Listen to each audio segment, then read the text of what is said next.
بسم اللہ الرحمن الرحیم۔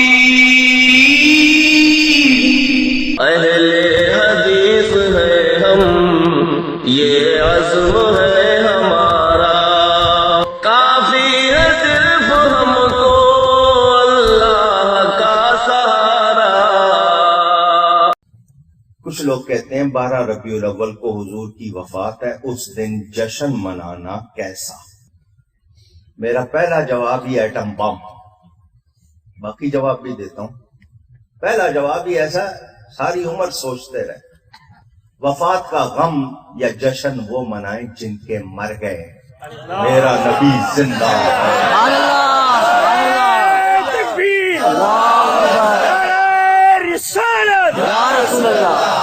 میرا نبی زندہ ہے۔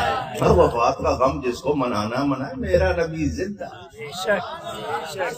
وہ زندہ نہ ہو تو کائنات زندہ رہ سکتی نہیں۔ کتاب کا نام آب حیات، لکھنے والے جناب محمد قاسم نانوتوی، جن کو مدرسہ دیوبند کا بانی کہا جاتا ہے، انہوں نے پوری کتاب لکھی ہے، کیا نام ہے؟ آب حیات۔ وہ لکھتے ہیں ایک لمحے کو حضور مر جائیں کائنات نہیں رہ سکتی۔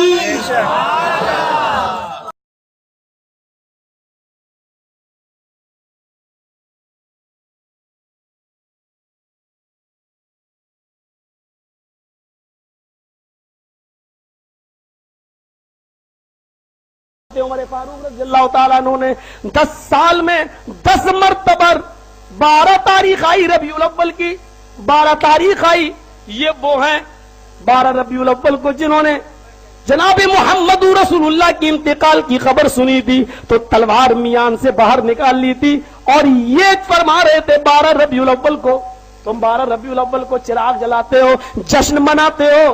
حضرت عمر فاروق 12 ربیع الاول کے دن اپنے ہاتھ میں تلوار نکال کر کہتے ہیں کہ اگر کسی نے یہ کہہ دیا کہ نبی کا انتقال ہو گیا تو ہم اس کی گردن اڑا دیں گے، اس کی گردن اڑا دیں گے۔ اور 12 ربیع الاول کو حضرت فاطمہ یہ فرما رہی تھی، آج میرے ابو کے انتقال کا دن ہے، آج میرے اوپر مصیبتوں کے جو پہاڑ ٹوٹے ہیں، اگر وہ کسی پہاڑ کے اوپر بھی یہ غم ڈال دیے جاتے تو پہاڑ بھی ریزہ ریزہ ہو جاتا۔